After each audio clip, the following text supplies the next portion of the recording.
It wouldn't be a trip to Tokyo if I didn't spend all my waking hours on eating, so this third vlog is dedicated to all the food I stuffed down my gullet. I'll be honest, there's not really any theme here.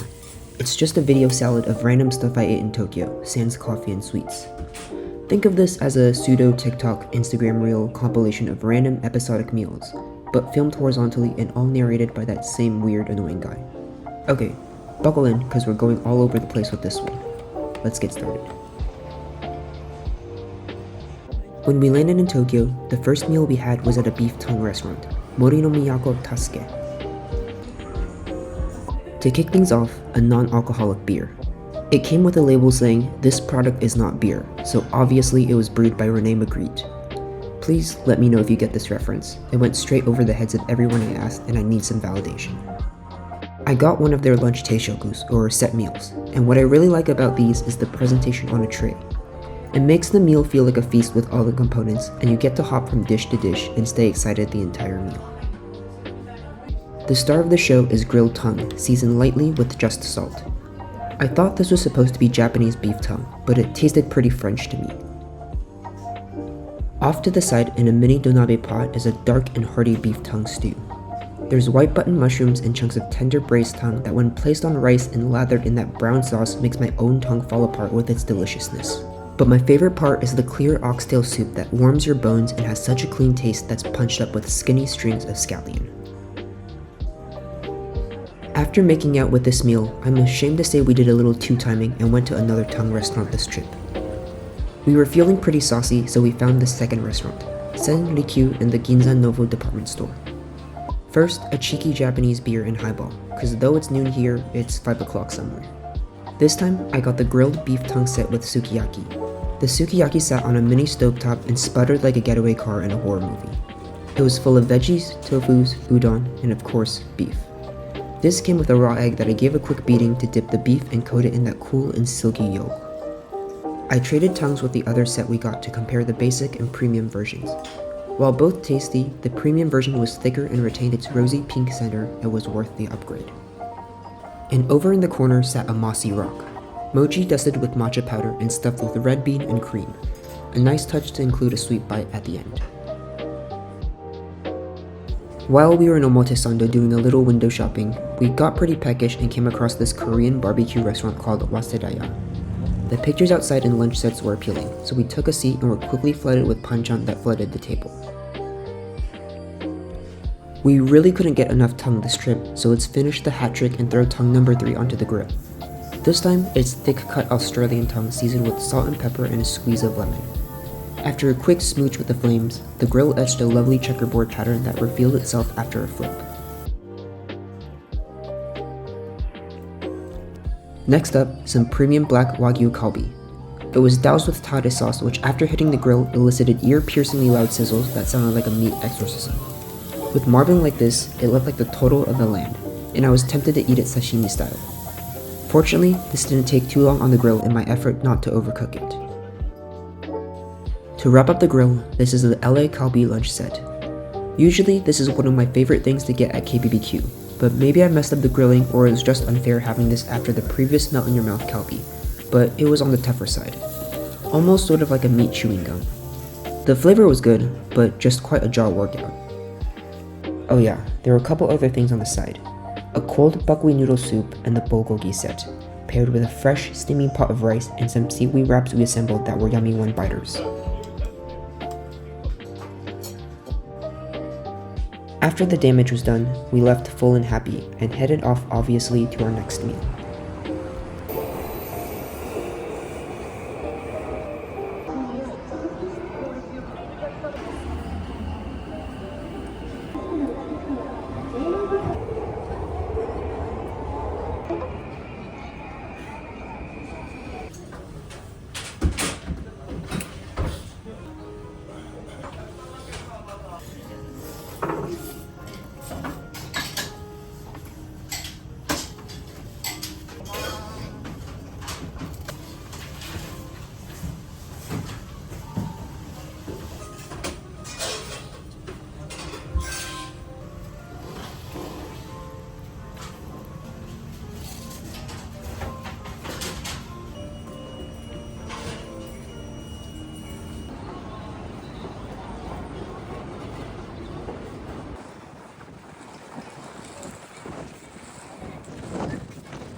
Over in Roppongi, we stopped at Hiratabokujo for some tonkatsu to work towards our fried food quota for the trip. By now, you already know the drill. Kanpai. While waiting for the food to show up, I took the time to be proactive and study the condiments for the food exam coming up. Together, we got a tonkatsu set with a rosukatsu that was golden brown like King Midas had touched it, but the real showstopper was the seasonal set with a variety of fried goods. First up is the hirekatsu, which was nice and lean to balance out the oily fried breading, but still tender and easy to eat. Though this was good, the cheese version was next level. Even after taking a bite and placing it back down, the cheese was gooey melty and continued to ooze and put on a show. For an aquatic interlude, next on stage is the shrimp. Crisp, thick, and girthy. They weren't trying to hide the shrimp behind layers of breading, and I appreciate that honesty and deliciousness. Of course, we can't forget about the cabbage salad. Before digging in, I drizzled on some toasted sesame dressing from the condiment rack. This might be blasphemous, but the cabbage salad might just be my favorite part of any tonkatsu meal. It's just so refreshing and it feels like you're doing something good for your body. Before you shovel in another fried bite.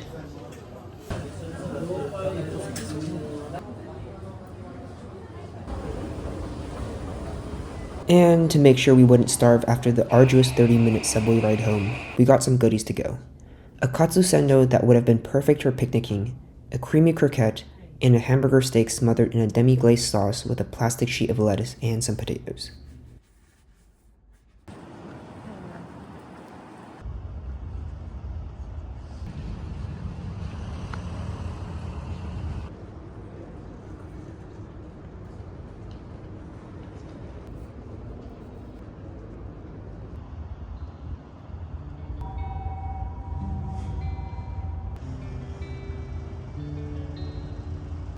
Last time we were in Japan, we happened upon an oyster festival in Ueno Park. We loved it so much that we timed this trip around the off chance that the festival would be the same weekend, and luckily enough, it was. We treated this with the same intensity as Disney adults at theme parks, and arrived right when they opened at 10 a.m. sharp. Once the festival started, we made a beeline for 3 trays of steamed oysters from Hiroshima and some draft beer. Cause what better way to start your day than with some breakfast oysters and breakfast beers. I really love eating oysters, cause it's like taking juicy, succulent bites of the sea. After washing the snot rocks down with a crisp beer, we stacked up the empty homes and went to scavenge for more food. For round 2, we hit the grill and got in line for a stall specializing in Hiroshima-style okonomiyaki. It's a Japanese pancake with a bunch of cabbage, pork, yakisoba, which are fried noodles, and a fried egg on top. We found a spot to continue the feast, and I love the way the sun's golden rays hit the savory sauce on the okonomiyaki to make it shine and glimmer. I feel like it just makes the food taste better. My favorite part of this was the contrast of the crisp fried noodles on top with the crunchy cabbage and softer noodles in the interior. I didn't realize till halfway that they had mayo packets you could add, and dear God, I should have been doing this the entire time. Get me another order so we can run this back. We also got some grilled beef shoulder at the same stand. There's something majestic about the simplicity of grilled beef sitting on a bed of bean sprouts and a sprinkle of green onion. There's nothing flashy or showy about it, it's just straightforwardly delicious. By now, we were reaching a flow state, so let's bring on round 3. Time to introduce the heavy hitters, kare rice and oyster ahiyo ramen. The kare rice was pretty standard, rich and savory with a hint of sweetness. I do wish we got the large order because there's something so pleasurable about shoving rice down your throat without a care in the world. It was a pretty cold day, so a hot bowl of ramen is just what the doctor ordered. The noodles were cooked to order so they retained their chewiness, while the broth was made of oyster, which was a first for me. Though it's a seafood-based broth, it surprisingly wasn't fishy, and tasted a touch lighter than your traditional tonkotsu broths. Towards the bottom of the bowl, you could even see the bits of oyster mixed up in the tangle of noodles. And to wrap everything up, dessert on a stick. This is a momiji manju, a leaf-shaped cake that's battered and fried and filled with red beans. I feel like food on a stick gives such quintessential fairground vibes, and this was a perfect way to wrap up our trip to the festival.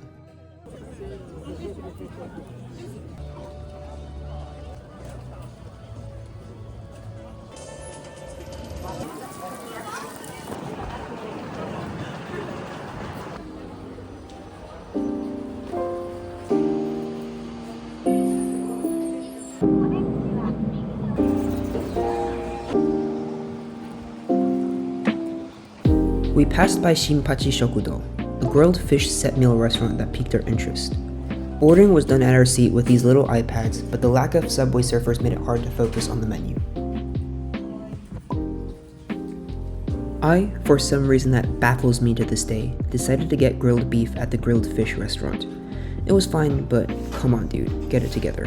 What are you doing? To make up for it, I got an extra order of sanma, or grilled Pacific saori.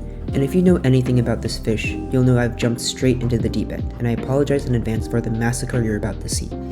Pacific saori is infamous for the multitude of tiny bones that break off the spine and hide in the flesh to ambush an unsuspecting mouth. It's delicate and fatty, but such a hassle for an unexperienced Padawan like me. Once the dust eventually settled, it was left with nothing but head and bones. I'm pretty sure I spent as many calories eating it as it had to offer, and yeah, I don't think I'm going to become a surgeon anytime soon.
Okay, the rest of this video is going to be dedicated to one thing and one thing only: department store food halls.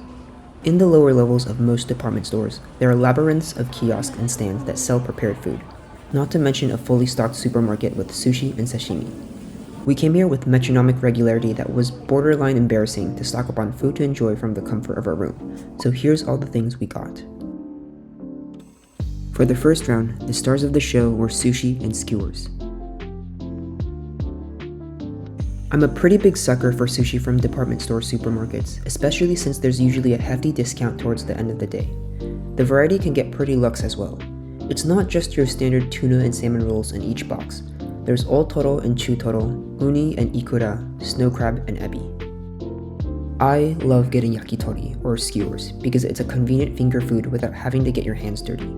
Everything has an inbuilt handle so you can easily have a skewer in one hand and a beer in the other.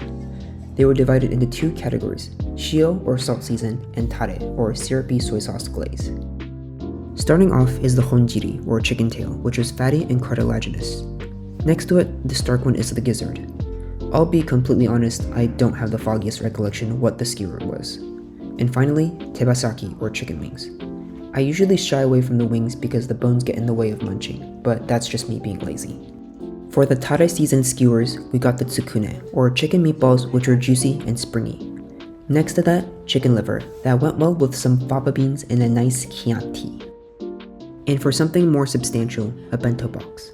A bed of rice covered with tsukune and negimomo skewers, and a snowfall of scrambled eggs and ground meat. Everything packaged in a neat little box I wouldn't mind taking with me into the office for a quick desk lunch.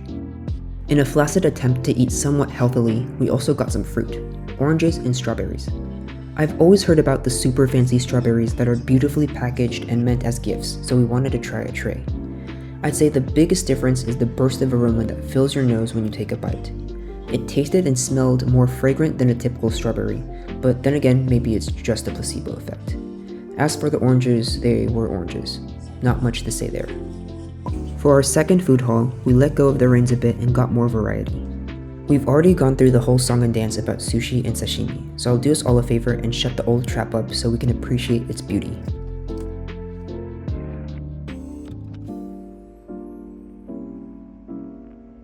With the sushi, we also got a side of ankimo, or monkfish liver. Creamy, fatty, and pairs perfectly with the sharp bite of the green onions. Also, some octopus sashimi, very lightly brushed with a dab of soy sauce. Next up, a pair of inari sushi. They're fried bean curd wrappers stuffed with sushi rice and come with various toppings or fillings.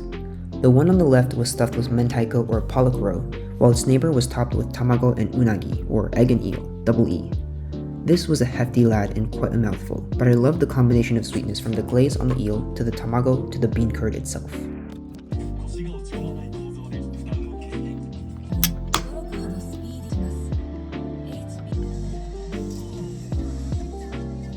And for dessert, roasted sweet potatoes, the essence of a winter treat. They're fluffy, starchy, sweet, and if you weren't full before then, these are sure to fill in every crevice of your stomach. After food coma-ing for a couple hours, I went back for round 2 to polish off the survivors. We got a couple of rice balls that were perfect for a late night snack. This one was filled with salmon and salmon roll, while the other had a piece of mentaiko, both of which were great companions of rice. Next is round 3, and this time we took it a little easier and tried to exhibit a modicum of self-control. We went back to the yakitori stand and got that same bento box as well as half a dozen skewers of various chicken parts. For our dinner snack, there was a booth selling french fried chips with kids' faces on it like the missing children signs on milk cartons. The design was pretty creepy, but you have to admit it does grab your attention. Their fries inside were cut thick like steak fries, with a nice crunch. And to wrap it up, an inari sushi flight. I think part of why I like these is because everything is organized nice and neatly into compartments of bean curd that makes it really easy to eat in tiny bites. I also ate these a lot as a kid, so the taste of nostalgia is hard to beat. There were different flavored rice fillings like ginger, wasabi, seaweed, mentaiko, and others that were labeled on the box, but I still have no idea what they were. Look, I'm just in the business of eating things, even if sometimes I don't know what I'm putting in my mouth. And here's our final department store haul, which ended up looking like every shade of pink and red. First up to bat is the tuna sampler. It's got the usual suspects of different levels of fattiness from couch potato to athlete, but there's also a small tray off to the side for making your own negitoro. Moving up to the middle is a set of nigiri, which included another 4 pieces of tuna as if we hadn't already had enough. And in the back, a shellfish sushi sampler that I thought would be interesting to try, but ended up being stuff made of nightmares. Best forget this tray as quickly as possible. Yeah. Since this was our last night, we went all out and got 2 trays of strawberries to compare. I was too tired to take notes by this point, so I don't remember which was better, but both were still just as sweet and fragrant as the tray we had on the first day. To wash it all down, a bottle of Mitsuya cider, which is basically Japanese Sprite. Whenever I get a soda from a convenience store, I also like to grab these cups of ice to ensure it's chilled to perfection. Well, that's pretty much it. This was all the random other foods I ate during my time in Tokyo. We did stop for one last hurrah at the airport and got a box of sushi to enjoy on the flight, but otherwise, that's all folks. Thanks for sticking around for this Tokyo vlog series and joining me to tour the coffee scene, dessert scene, and random food places across the city. We've got one more special bonus episode coming up real soon, but after that, it's on to our next adventure. Until then, peace out.